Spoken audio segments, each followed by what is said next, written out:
Hello guys, Alex from CobaltGaming here, and today I am showing you something completely different from the normal gameplay.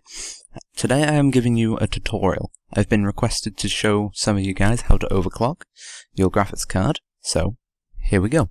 First things first is you want to determine what graphics card you have.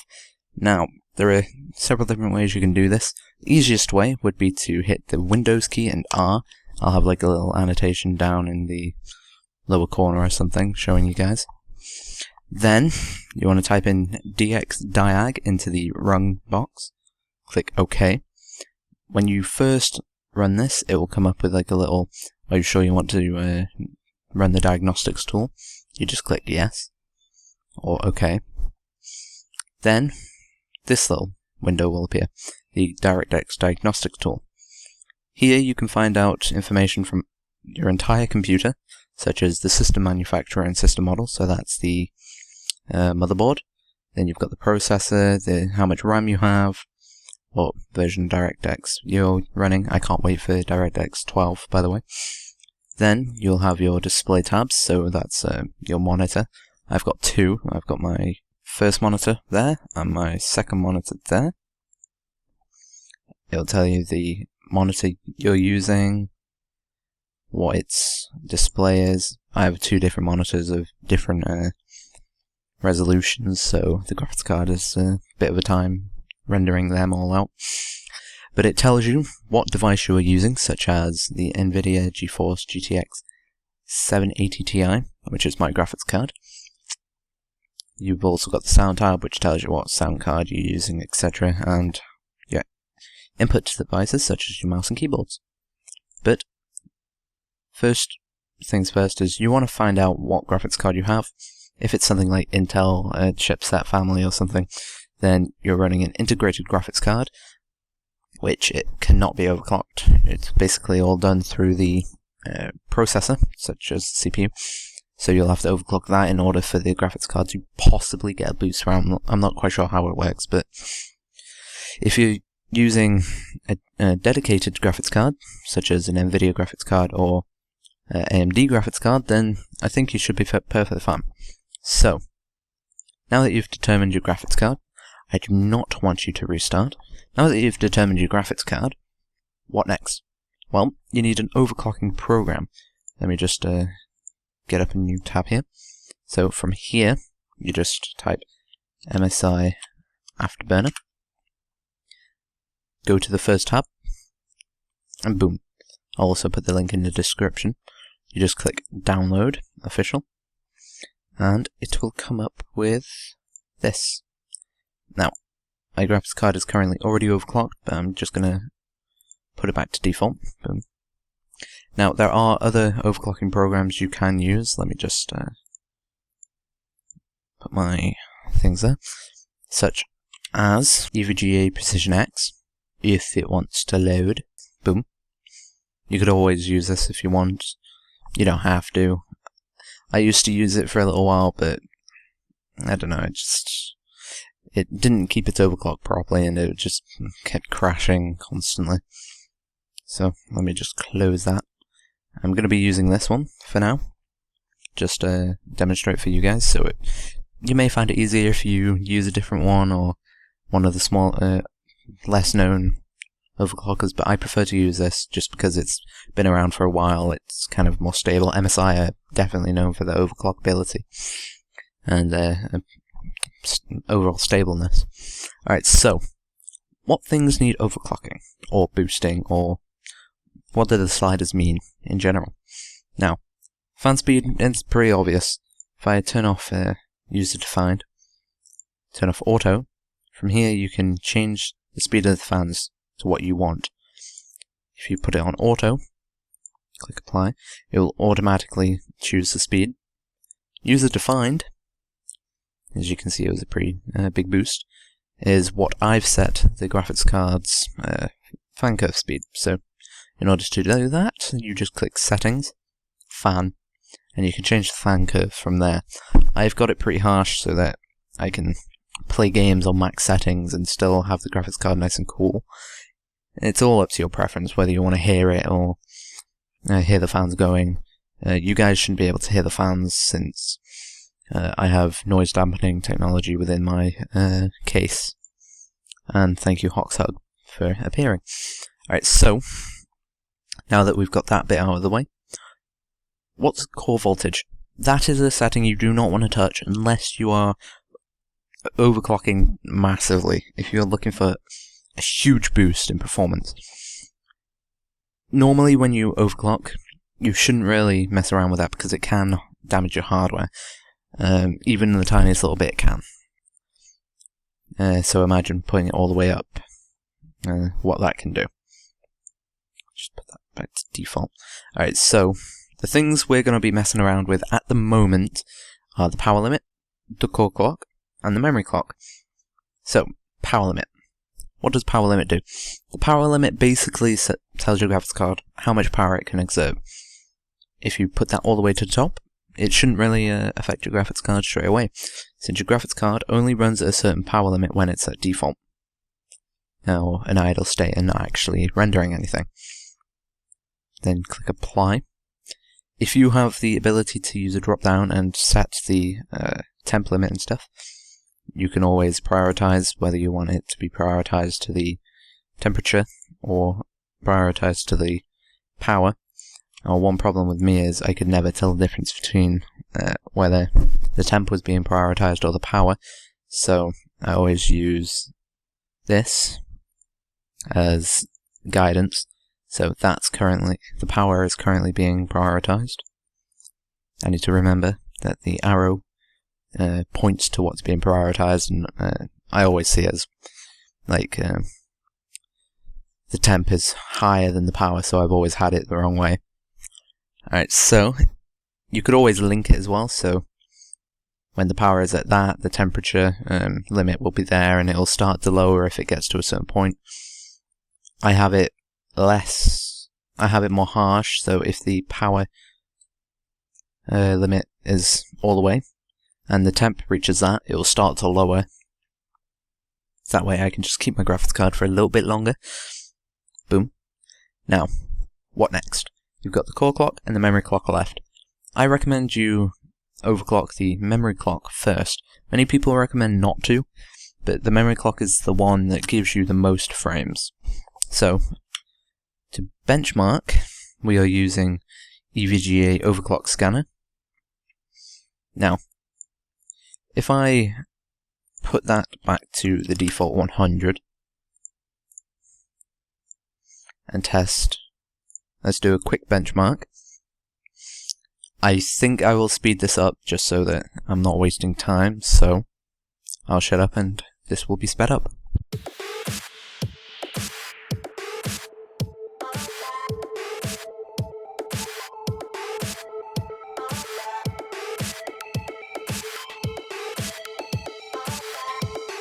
Okay, so as you can see, the average frames per second, or FPS, was 175. That's its own little scoring. That's the preset, so 720p, no anti-aliasing, blah blah blah. So now, if we put that back up, make sure it's prioritized, the frame rate shouldn't really change too greatly. I think the frame rate will stay a bit higher, it shouldn't drop low as it did. Staying at 80, it drops slightly, goes back up, whereas the lowest it dropped to was 175, and it hasn't dropped that much lower. Okay, so, where were we? Alright. The memory clock. Many people say not to mess with it, but the memory clock is actually what gives the most frames when overclocking. So we're only going to boost it slightly for this tutorial. I'm not recommending just like throwing it up, as it can break your computer, or, well, your graphics card at most. Alright, so the memory clock you boost in intervals of 50, I believe, to start, and then when it starts getting unstable, you put it down in 20s, and then you put it up in 10 just to make sure that you find the best sort of boost you can, but without it being very unstable. So we're going to boost by 50. click Apply, run this, and then look at this slight amount of frames that we've gained. The frame rate is boosted, and it isn't dropping half as much. I haven't seen a 70 yet. Now, when you're running a benchmark from this, it runs for 60 seconds, and that's usually the amount of time it takes before a graphics card starts to break if the overclock, well, not break, starts to become very unstable if the overclock is unstable. I tend to run it for intervals of 200 seconds. I don't know how much that is. It's more than a minute or two. But that's so that I can make sure that the overclock is definitely stable and I'm able to play games for an extended period of time. So I'm going to stop this since I'm not going to do a full benchmark.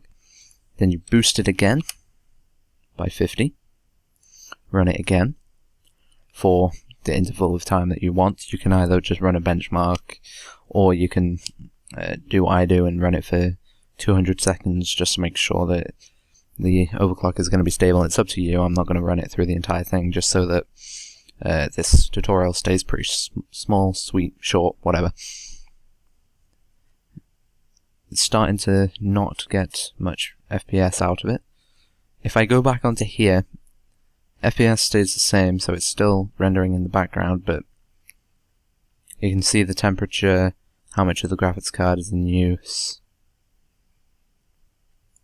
the clock speed, and the memory clock speed. I want to try and get that up to 1000, if at all possible. Mostly you're going to get that up through this, and the memory clock is going to be boosted through there. So you don't want to fiddle around too much, expecting one result when you're going to get another. So let's put this up to 150. I almost put it up to a 1500 then. That would have been terrible. Click Apply. Now remember, when you boost, you need to click Apply, otherwise it won't set. This will allow you to actually get the best results. That way, if I typed in 1500 and it wouldn't have worked, it would have killed the graphics card if I didn't have to click Apply.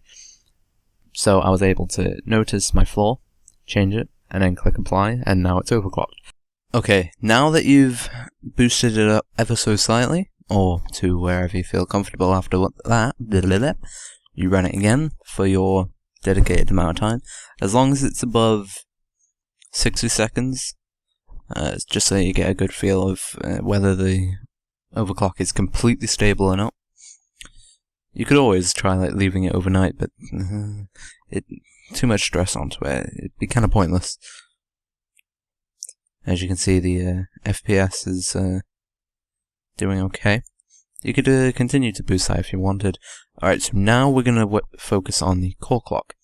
Now you want to do this separately. So, the core clock goes up in intervals of 20. Now, you just basically go 20, then you run. You test its stability. You stop. And then you boost. 20. Run. You test. You stop. Then plus 20. And you basically just do that over and over and over and over again, until you find a very, very stable overclock. Now, I've got it to where I feel a bit more. Actually, I'm going to try one more. I'm going to run an actual test for the full 200 seconds, and we're going to see if it crashes or not. So this will obviously be sped up for you guys. Let's begin. Do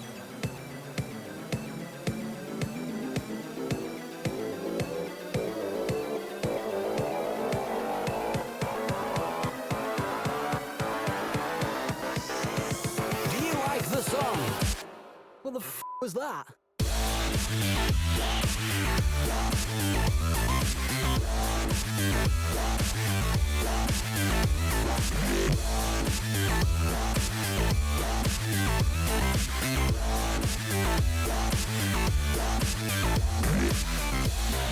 Okay, so I think 100 seconds is long enough. I'm not going to do it for the full 200 since I think that'll be a little too much. Alright, so you can now tell that that is a very stable overclock. It didn't crash, it had no massive frame drops. I highly doubt it had any artifacting. Let's test. Nope, no artifacting. It'll usually happen within the first 30 seconds. Honestly, it'll happen within the first 10. But 30 is, you know, stuff can start to go wrong at 30. Alright, so now you want to link the two values. First, you want to start with this, so stable's 150. Click apply. Then stable's 80. Click apply. Now, this is where the core voltage could come in handy. Oh god. So, if I were to run this without the artifact scanner, and it was to say, freeze up my graphics card, crash the display driver, I would then have to boost up the core voltage ever so slightly. The common misconception is to just throw it up there, and you'll instantly be able to get every overclock that you want. That's not how it works. If I were to get two of the same card, so if I got two of my cards, each one would act completely different to the other. One may be able to overclock stupidly well, whereas the other one, not so much. It may not be able to overclock at all. And that's just how graphics cards work. Each one is built differently, each one reacts differently to certain situations. Let me boost this up to 200.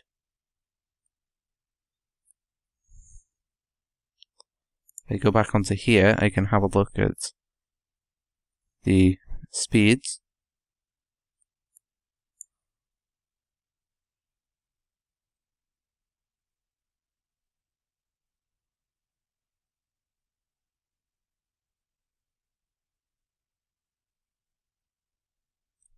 Going to try and boost up the core clock a little bit. So 30, and it's still running perfectly fine. So let's put this up to 100. Now this is where I may need to start adding little bits of voltage overclocking. Just making sure that power limit is prioritized.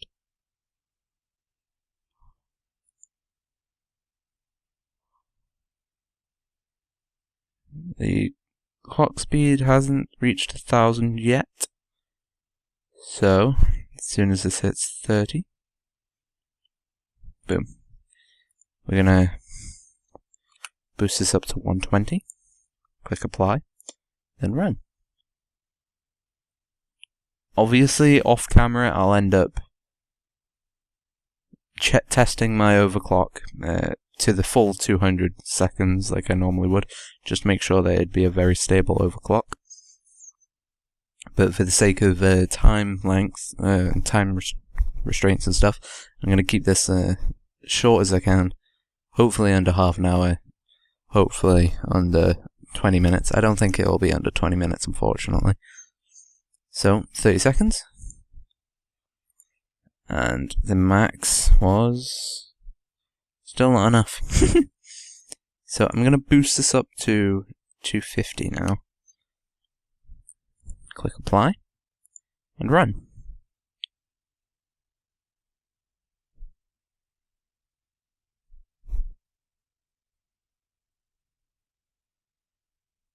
Just make sure that it's going to be nice and stable. We're just about reaching near enough 1000. Remembering that this isn't really an intensive thing, like an intensive scene. If I was to try and test it properly, you'd want the anti-aliasing on, and possibly a different 3D set. If I try it with anti-aliasing, the frame rate should be impacted. Doesn't seem to be heavily impacted, actually. hit 1000 then, hit 1000 again. And basically that's just how you overclock. It is really simple. You just want to take it a step at a time. I'm gonna just put this up to 5. Just give it a little bit of extra voltage. So 140. And basically you just want to keep going up in intervals like this. You find a stable overclock with a single value, then you stop until, you carry on until it breaks, so to speak, not literally. And then you move on to the next one. You test that until it doesn't want to work. Then you put the highest values you could find together. See if it works. If it doesn't, try increasing the voltage by 5 or 2. You don't want to increase the voltage too much, quite honestly. It can destroy the hardware. As you can see, the clock voltage is getting better, and so is the memory clock. And the frame rate is actually fairly decent. Obviously, there was that little jitter there, where it went down to 70, but that was because I I switched between the scenes. So, that is basically how you overclock. I'm going to leave this running for my own personal test. And I want to thank you guys for watching. If you enjoyed, please leave a like and favourite if at all possible. Put a comment down below, and if you have any more inquiries about overclocking your graphics card, do not be afraid to ask. I'll either respond to the comment or I'll create a secondary video off from this. So, thank you guys for watching once again, and I will see you in whatever I upload next. Goodbye.